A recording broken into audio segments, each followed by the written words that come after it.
3 minutes ago, Ukrainian snipers mercilessly annihilate North Korean soldier as they flee Kursk.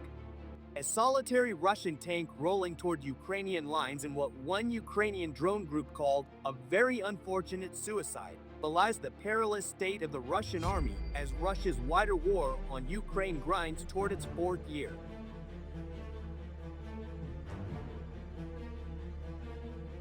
There are so many Ukrainian drones everywhere all the time along the 800-mile front line in Ukraine and western Russia that Russian armored vehicles can't leave concealment without drawing the drones' lethal attention. Where the Russians are gaining ground, and to be clear, they are gaining ground, they're mostly doing so on foot and suffering staggering losses.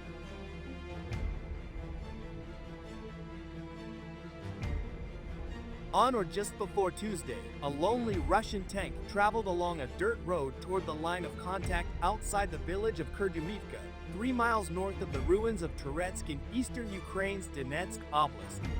Russian field armies are besieging the city of Pokrovsk just south of Kurdyumivka and also besieging the city of Chasiv Yar north of Kurdyumivka.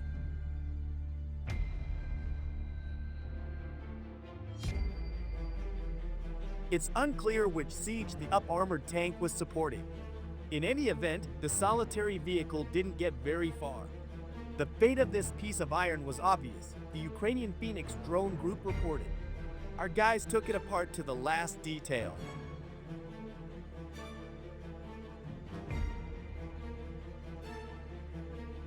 The sheer number of drones that harried the tank speaks to the abundance of tiny flying robots over the front line. 4 explosive first-person view drones chased down and struck the tank, eventually immobilizing it. A 5th drone, a heavier bomber model, dropped grenades on the stranded tank to finally destroy it. It's unclear whether any of the 3 or 4 Russian crew survived.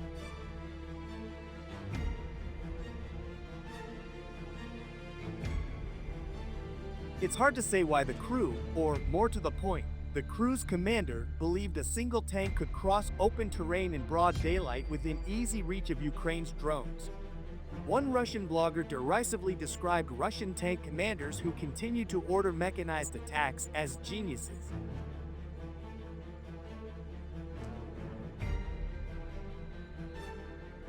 In sending vehicles and their crews on pointless bonsai attacks across the drone-patrolled no-man's land, the tank commanders gain nothing, lose everything, and provide uplifting content for the armed forces of Ukraine, the blogger wrote. Sure enough, the summary destruction of that lonely Russian tank became fodder for the Phoenix drone group's social media team.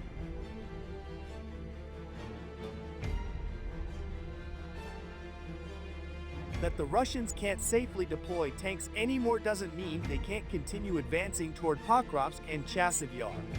It does mean they'll probably keep attacking on foot and paying in blood for every yard they capture.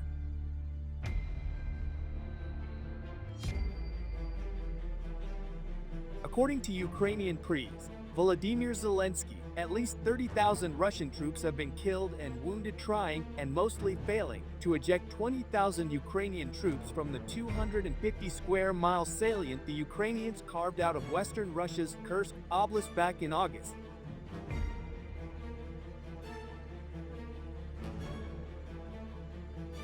That's a 50% casualty rate for the Russian North Korean force in Kursk, which may have peaked at 60,000 personnel.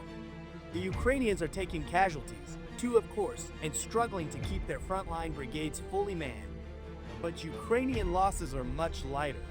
Despite the shocking bloodshed, the Russian army in Ukraine has slowly grown in size to a new high of at least 600,000 troops, according to Zelensky. That's up from just 400,000 or so 2 years ago.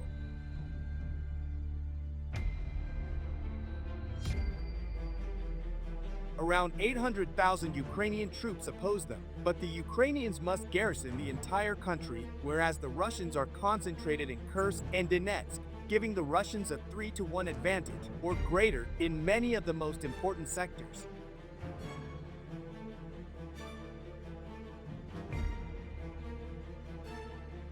There are obvious cracks in the Kremlin's manpower system. It's not for no reason that, last fall, the Russian Field Army in Kursk welcomed an entire North Korean Army Corps with 12,000 troops.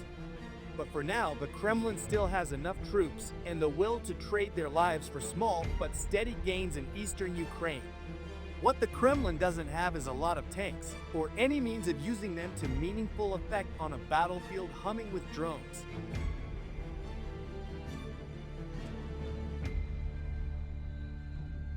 Ukraine has more soldiers fighting than Russia has deployed in the war-torn country, President Volodymyr Zelensky has said, as Kyiv battles to maintain its edge in the all-important drone war and limit the number of tanks Moscow can deploy against Ukrainian troops.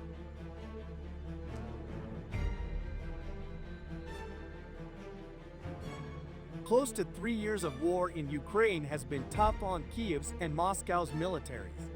One of Ukraine's biggest challenges has always been the size of its potential pool of military recruits because of its much smaller population, although Russia has sustained excruciatingly high casualty figures for years.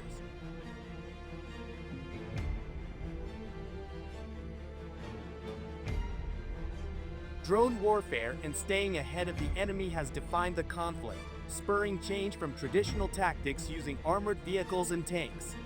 Speaking during a joint press conference with Polish President Donald Tusk on Wednesday, Zelensky said Ukraine's army now had roughly 880,000 soldiers.